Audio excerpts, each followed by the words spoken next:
Que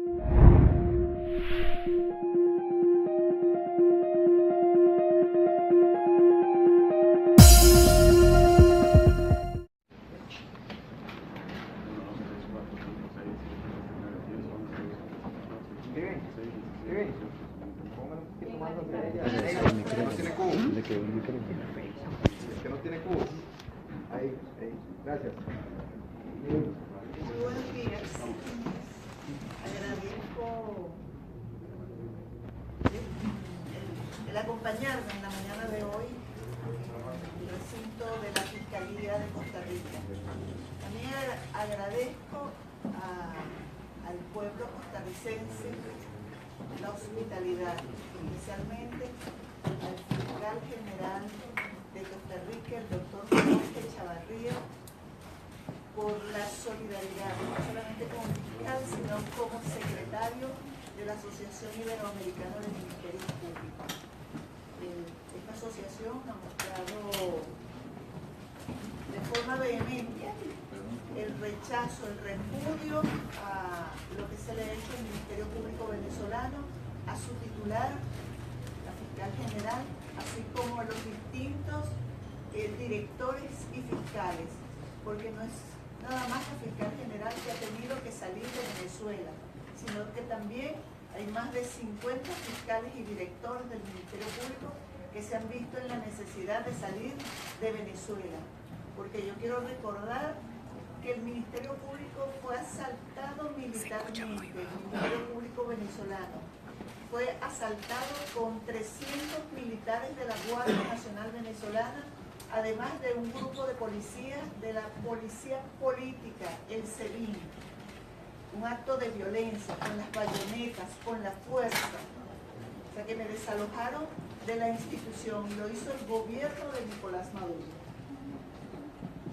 Mi presencia en Costa Rica representa una oportunidad muy importante para nuestra causa. Y esto es así por la solidez de las instituciones de este país. El ícono en derechos humanos en América es Costa Rica, por eso estoy aquí. ¿Y cuál es nuestra causa? Nuestra causa es la democracia, la preservación de las instituciones y la libertad.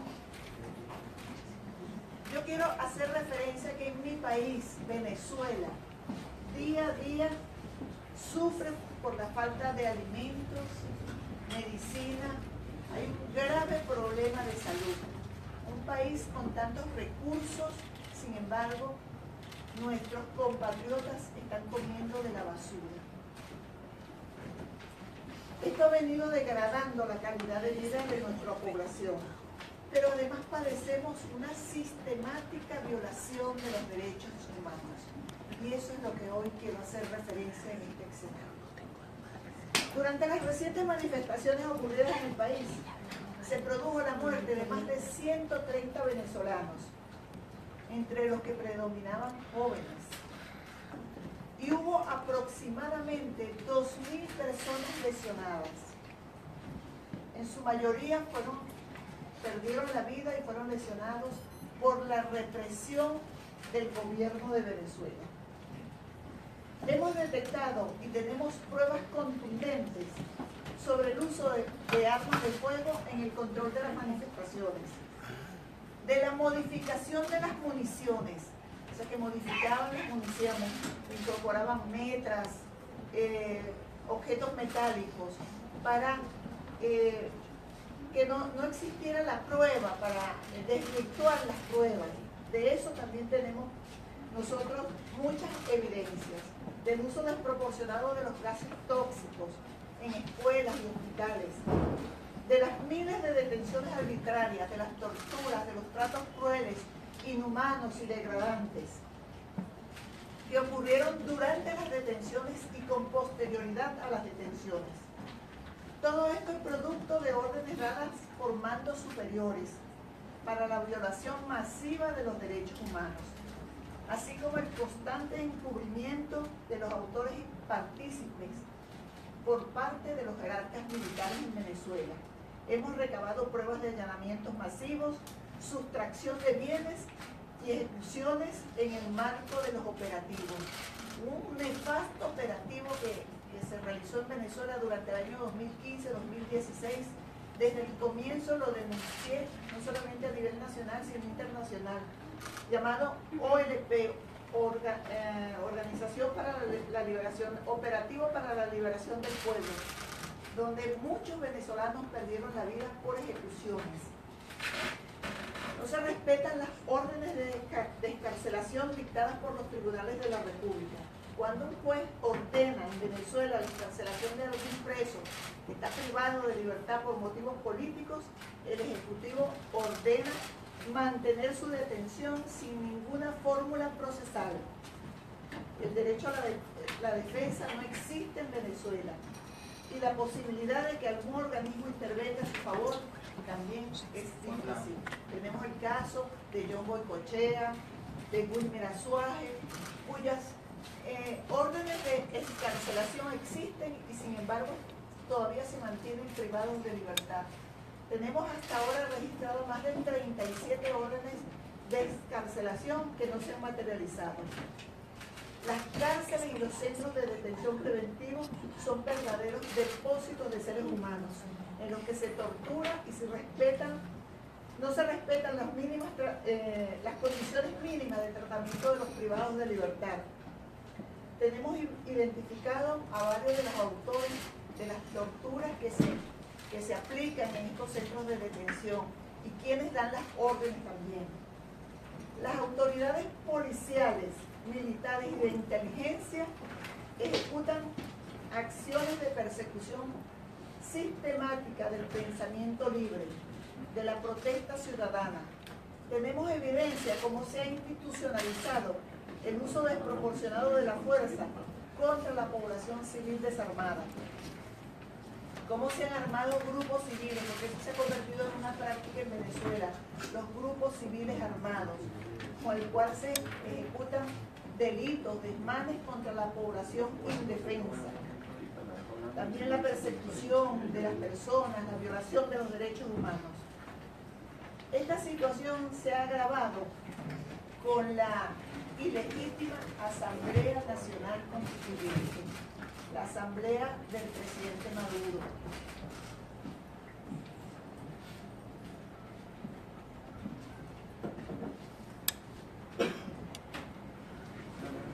Con esta asamblea se busca mecanismos de violación a los derechos humanos, la aniquilación de la disidencia política y del pensamiento divergente al poder. Y esto le toca mucho a ustedes, periodistas. Se toman medidas administrativas que impiden la libre expresión de las ideas. Se cierran emisoras de radio. Se impide el acceso a canales televisivos. Se limita el papel de los medios impresos. Se procura establecer un pensamiento único mediante la censura y el adoctrinamiento. Alerto sobre declaraciones de voceros de la ilegal Asamblea Constituyente sobre la pretensión de controlar las redes sociales, el Internet. O sea, es el único medio que le queda a Venezuela para poder tener información veraz, objetiva, oportuna, cierta, y también lo quieren limitar. La Constituyente ha propiciado la usurpación de funciones, como es el caso del Ministerio Público, organismo que hoy es ocupado ilegalmente por una persona envuelta en hechos de corrupción y que, mientras fue defensor del pueblo, permitió la degradación internacional de dicho organismo por no proponer acciones a favor de los derechos humanos, por lo que es conocido, es un poco fuerte, como lo conocen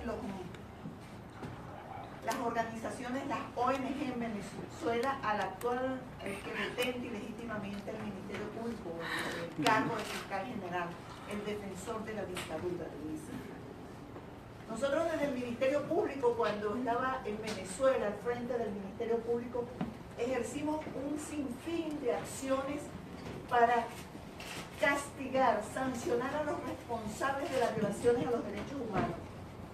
Sin embargo, el gobierno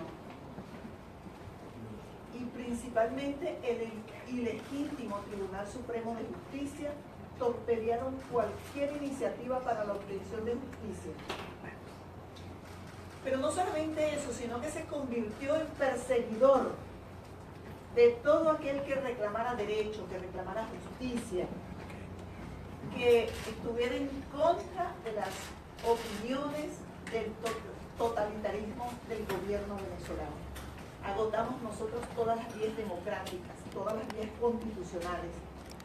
Esto es lo que está Por saliendo ello, en el canal, así que debería estar hemos pendiente. emprendido una cruzada, fundamentalmente en el continente, porque en Venezuela no es posible obtener justicia, y mucho menos en el caso de violación a los derechos humanos, en el caso de corrupción, en los casos de drogas, en los casos de delincuencia organizada. Yo voy a hacer referencia a un caso aquí de la muerte de un estudiante que se produjo durante las manifestaciones recientes. Juan Pernalete se llama este joven, muerto a manos de la Guardia Nacional, con una bomba lacrimógena que le fue disparada directamente al cuerpo. El gobierno quería que ese muchacho hubiese muerto, o sea, que yo dijera que había muerto por una pistola de perno, cuando las evidencias indicaban que había sido la Guardia Nacional que lo había asesinado. Igualmente tenemos muchos casos como esos.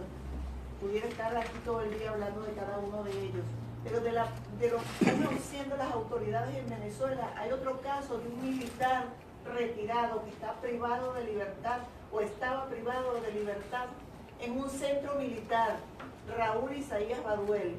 Dentro de su celda lo secuestraron unos hombres encapuchados. Eso hace aproximadamente 3 semanas y no se sabe de su paradero. Entonces, todos estos hechos que están ocurriendo en Venezuela, donde se violan sistemáticamente los derechos humanos, y considerando que estamos en Costa Rica, la cuna de los derechos humanos, un país que se conoce en todo el continente por respetar los derechos humanos, vengo aquí a señalar, a denunciar lo que está pasando en mi país. Y se impone la aplicación de fórmulas jurídicas aplicables al ordenamiento jurídico internacional para poder hacer justicia, porque en Venezuela no va a ser posible hacerlo, porque hay una impunidad en Venezuela. Por eso hemos dado los primeros pasos para poner en marcha los mecanismos de la justicia universal como forma legítima de aplicación del derecho y del combate de la criminalidad que hoy ejerce el poder en Venezuela. Es un gran reto que tiene la comunidad internacional para abordar este asunto, incluso Costa Rica. Pero la inacción, el silencio, la complacencia no es una opción, pues el costo es la muerte o la humillación a la dignidad de los seres humanos. Por eso estoy solicitando nos acompañen en esta gesta humanitaria, a favor de todos los venezolanos, tal como en muchas ocasiones nosotros lo hicimos a favor de ciudadanos de todo el mundo. Nuestro libertador Simón Bolívar no salió a conquistar, salió a libertar países. Y hoy estoy pidiendo que nos acompañen, que acompañen al pueblo de Venezuela, sobre todo en el rescate de los derechos humanos y lograr las sanciones de los responsables de lo que está ocurriendo actualmente en mi país. Venezuela necesita urgentemente el rescate de la institucionalidad, el rescate de la Constitución, del imperio de la ley, del sometimiento de la autoridad a la voluntad ciudadana y del respeto irrestricto de los derechos humanos. En ese sentido, los estados, los organismos internacionales, las ONG, las academias, las universidades, las fuerzas vivas en general, pueden procurar primero, y ustedes, los medios de comunicación, visibilizar lo que está pasando en Venezuela y ejercer las acciones a que haya lugar para el restablecimiento de la plena vigencia en Venezuela de los derechos humanos, de la democracia, la libertad. Y en mi caso, estamos aportando las pruebas necesarias para el juzgamiento de los responsables de todos estos hechos. Son muchas cosas que informar y muchas cosas que decir. Quise traer aquí a Costa Rica todo lo relacionado al tema de los derechos humanos. Sin embargo, quedo a disposición de ustedes para responder las preguntas que a bien tengan formular. Bien, iniciamos, como les dijimos antes, con Luma Hernández de Diario Extra. Una consulta por medio. Por favor, adelante. Mi primera pregunta sería, es una pregunta que tiene varias responder. Lo primero, como venezolana, ciudadana y ahora desde el exilio, desde la parte de afuera, ¿qué considera usted que tiene que pasar a suceder con trascendental en Venezuela para que posiblemente ya este gobierno se realice? Y a partir de eso, ¿cuál sería su próxima agenda? ¿Cuál es el próximo país a visitar para hacer estas denuncias? Y si tiene otras pruebas que involucren a otros representantes del gobierno, como el caso de Odebrecht, que lo hizo en Brasil, donde dio declaraciones que vinculaban a importantes personas del gobierno. Sí. El destierro voluntario. Más de 2 millones de venezolanos están repartidos en el mundo que han tenido que huir de Venezuela por la situación de precariedad que tenemos o porque son perseguidos políticos. Es una situación bien difícil que tiene Venezuela, así como el caso tuyo. Y yo tuve que salir perseguida, amenazada. Tenía más de 4 o 5 meses siendo amenazada en Venezuela. Hasta que allanaron mi casa, le solicitaron privativa de libertad a mi esposo y lo despojaron de su inmunidad. Y el caso mío, me despojaron de mi cargo en 32 segundos. Busquen el video para que puedan corroborar lo que yo les estoy diciendo. Yo no había notado eso, me lo dijo el fiscal general de Uruguay. Me dijo, impresionante. Me quedé sorprendido cuando te sacaron del cargo. Duraron 32 segundos. No me hubiera detenido a ver eso. Pero sí, tengo muchas pruebas del último escándalo de corrupción que afecta no solamente a Venezuela, sino a toda la región, Odebrecht. Hay unas pruebas que involucran a un miembro de la Asamblea Constituyente, Diosdado Cabello. Yo me reuní con unos fiscales de la Fiscalía de los Estados Unidos y esas pruebas fueron entregadas. Otras pruebas las he dejado en Brasil y seguimos, sin embargo, con otros temas que se les voy a informar. En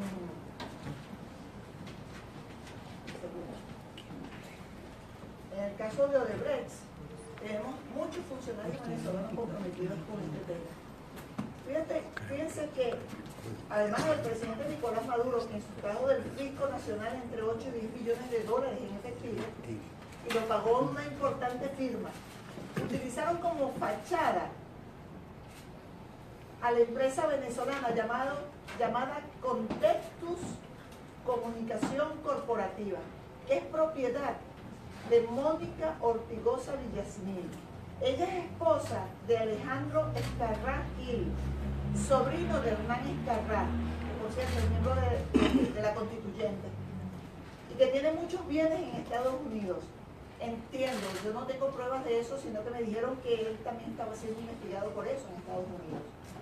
Pero estas pruebas también nosotros se las vamos a entregar a los Estados Unidos.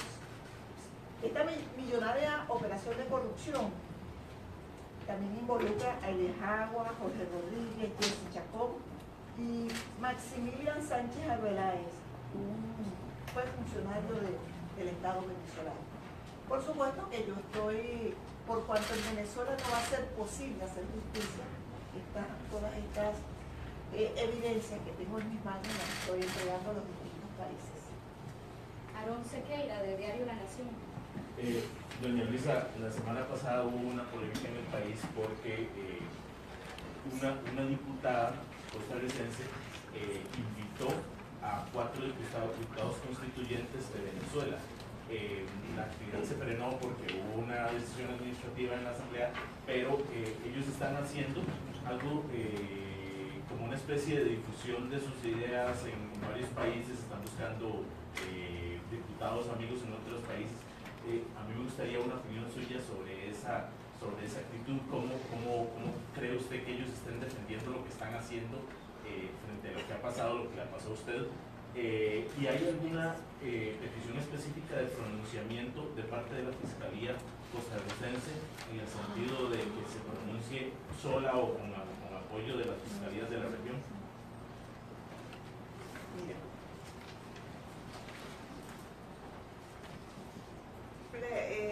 la Asociación Iberoamericana del Ministerio Público ya se ha manifestado y ha expresado su rechazo a lo que está pasando en Venezuela. Y es un órgano colegiado donde participan los distintos fiscales generales de Iberoamérica. Ya lo han hecho en diversos escenarios, en Argentina, en México.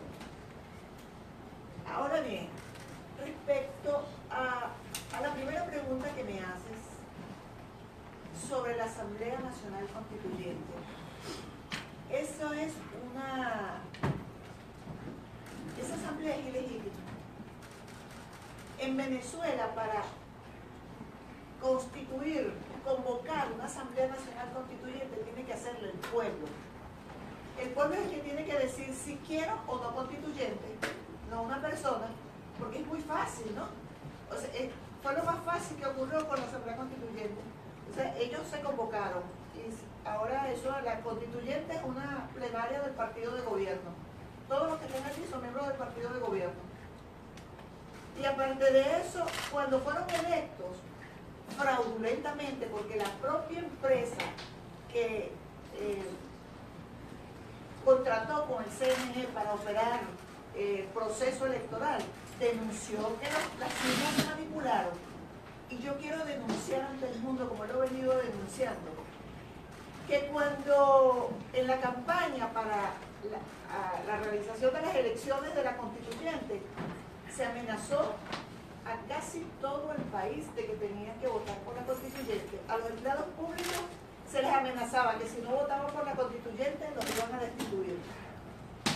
A los que no eran funcionarios públicos y tenían algunos beneficios, como por ejemplo la bolsa de alimentos, las becas, pensiones, eran amenazados. Si no votaban por la constituyente, les quitaban ese beneficio. Un beneficio que lo habían obtenido y que lo tenían desde hace muchos años. Igualmente, con el carnet de la patria manipulaban a las personas que era obligatorio votar porque le quitaban el carnet de la patria. Y yo quiero decirles a ustedes y a la comunidad internacional que el carnet de la patria es la manera de esclavizar a las personas. Es decir, si no tienes ese carnet, no puedes comprar las bolsas de alimentos, no puedes disfrutar de ningún beneficio como ciudadano, cuando esos beneficios deberían ser para todos por iguales. Entonces, hay una exclusión de los ciudadanos. Hay unos ciudadanos con beneficio y otros no. Y el carnet de la patria solamente se lo dan a quienes son afectos del gobierno. Entonces, yo lamento que hayan sido invitados, pero bueno, cada país es libre de hacer lo que quiera, pero ojalá lo que está pasando en Venezuela no permea la región, sería gravísimo. Pablo Rojas, del diario digital CEO. Buenas tardes, Luisa. ¿Hubo coacción contra usted, contra la Fiscalía Venezolana para investigar a Leopoldo López? Si hubo, ¿cuántas veces? ¿Y fue algo recurrente? Y como segunda consulta, ¿qué va a pasar con usted ahora en adelante? Supongo que no va a regresar a su país. No hubo presión, pero yo quiero recordar que el proceso penal en Venezuela antes, ahora no, es un sistema acusatorio donde el Ministerio Público dirige la investigación y se apoya con los cuerpos de policía de investigación penal, quienes una vez recabadas las evidencias las presentan ante un juez para que éste evalúe esas pruebas y de acuerdo a la evaluación y la evaluación que se hace en un juicio oral y público, se decide acerca de la responsabilidad, la culpabilidad o la inocencia de una persona. Es decir, que hay una participación de todo un sistema de justicia cuando se absuelve o se condena a una persona. Respecto a mi persona, ¿qué va a ocurrir? Mira, yo no puedo regresar a Venezuela. Si yo regreso a Venezuela, me van a poner un uniforme de color fucsia y me van a encarcelar y me van a desaparecer, me van a torturar y no sé cuántas cosas van a hacer en mi contra. Si estando en Venezuela y siendo fiscal general, asaltaron militarmente y con bayonetas al Ministerio Público, allanaron mi casa 2 veces, se robaron todas las pertenencias que estaban dentro de mi hogar, han perseguido a mi familia, han perseguido a los trabajadores del Ministerio Público que no tienen nada que ver conmigo, sencillamente eran trabajadores de una institución, pero y su responsabilidad o no responsabilidad, ellos lo que habían hecho era su trabajo, están siendo perseguidos, han tenido que abandonar el país. Entonces, regresar al país significa la muerte sencillamente. Semanario Universidad. Muchas gracias. Doña Luisa, quería preguntarle a usted si podría ser un poco más específica. Usted se refirió al tema de grupos de civiles armados. Si puede ser un poco más específica en el sentido de cuál es el papel que juega el gobierno de Venezuela en la conformación de esos grupos y cuál es el papel que juega la oposición también, en el sentido de que hemos visto en televisión ataques a policías y también el sonado caso de Loren Gómez Ale, que intervenía en las comunicaciones diciendo que pensaba que tenía lista gente para matar y que iba a volarse el poder electoral y tal. Entonces le agradecería. La violencia de quien venga, yo estoy en contra de ella. Cuestiono los hechos de violencia. Yo estoy de acuerdo con las manifestaciones pacíficas y siempre lo dije. Las manifestaciones pacíficas en Venezuela, yo estoy de acuerdo con ellas y así están contempladas en la Constitución. Cuando se torna violencia se pierde el derecho, porque el derecho es a la manifestación pacífica. Cuando comienzan las acciones de violencia, ese derecho se pierde. Pero yo debo destacar una cosa, que cuando la persona tiene el derecho a manifestar y sale y le impiden manifestar, cuando el gobierno le impide manifestar, está provocando que se originen hechos de violencia. Y eso fue lo que ocurrió en Venezuela. Las personas tenían intenciones de llegar a la Defensoría del Pueblo a entregar un documento y nunca se les dejó llegar. Yo no entiendo por qué, eso es un derecho. Claro, entonces comenzaban las policías a obstaculizar el avance de la manifestación y se generaban hechos de violencia, los cuales cuestiono de quien venga, de los manifestantes, de los políticos, de la derecha, de la izquierda, de la oposición, del gobierno.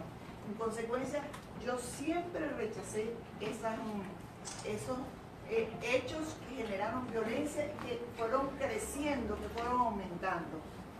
En cuanto a los civiles armados, eso ha sido una práctica del gobierno de Venezuela, armar a los civiles para que estos armados se hagan presentes en las manifestaciones, allanen casas, ejecuten acciones para que no se lo atribuyan al gobierno. Lamentablemente haya habido un mal uso de las armas, a pesar de que nosotros tenemos una ley para el desarme y el control de armas y municiones. El gobierno se ha encargado de armar a la población. Eso indudablemente incentiva a la violencia, incentiva el odio, el poder del fuego. Entonces, por supuesto que yo también estoy en contra de esta política de armar a los civiles, porque creo que lo que hace es provocar más violencia. Elianis Prada, del Venezolano y CB24. Aquí. Adelante. Usted ha dicho que tiene pruebas de violaciones de derechos humanos y de los crímenes que ha cometido el gobierno de Nicolás Maduro. ¿A dónde van a ir todas esas pruebas y en qué va a derivar todas estas visitas que está haciendo usted por diferentes países denunciando esto? Y bueno, también un mensaje para la población venezolana, si usted cree que bueno, hay una esperanza pronta para salir de toda esta situación. Sí, mire, Es que precisamente los países que he visitado ha sido con la intención de dejar algunas de las evidencias con las que cuento. Algunos que no voy a poder visitar lamentablemente por razones de tiempo, de dinero, pero aquí en Costa Rica vengo específicamente a formular una denuncia, entre otras cosas. Voy a formular una denuncia ante la Fiscalía de Costa Rica. Yo quisiera formularla ante la Comisión Interamericana de Derechos Humanos. Quiero aclarar que ya la Comisión Interamericana me dictó una medida de protección en Venezuela. El tema es que tengo información de Venezuela que insisten en la persecución en mi contra y que pudieran contratar sicarios para acabar con mi vida. Y yo temo por eso quiero formular una denuncia aquí en Costa Rica y también a favor de los distintos fiscales y directores que se encuentran fuera de Venezuela y cuya vida también corre peligro. Y el mensaje para Venezuela, para mi país, para mis compatriotas, para mis hermanos, primero que los tengo en mi corazón, todo esto que estoy haciendo es por ti, Venezuela, por ustedes, venezolanos. No pierdan la esperanza, deben tener fe y confianza, fuerza, que vamos a salir de esta pesadilla. Venezuela va a recuperar su alegría, Venezuela va a recuperar su decencia, Venezuela va a recuperar su democracia, sus libertades, volveremos a ser los mismos de siempre, caribeños, gente solidaria, con amor, gente que se entiende siempre y que no rechaza ese lenguaje de odio, ese lenguaje amenazante que en estos últimos años nos han metido. Nosotros tenemos que seguir esperanzados, con fe, con deseos de vencer, de triunfar, y que esto pronto lo vamos a resolver. Dios Muchísimas quiera. gracias a todos. Bien, por agenda la señora fiscal me dice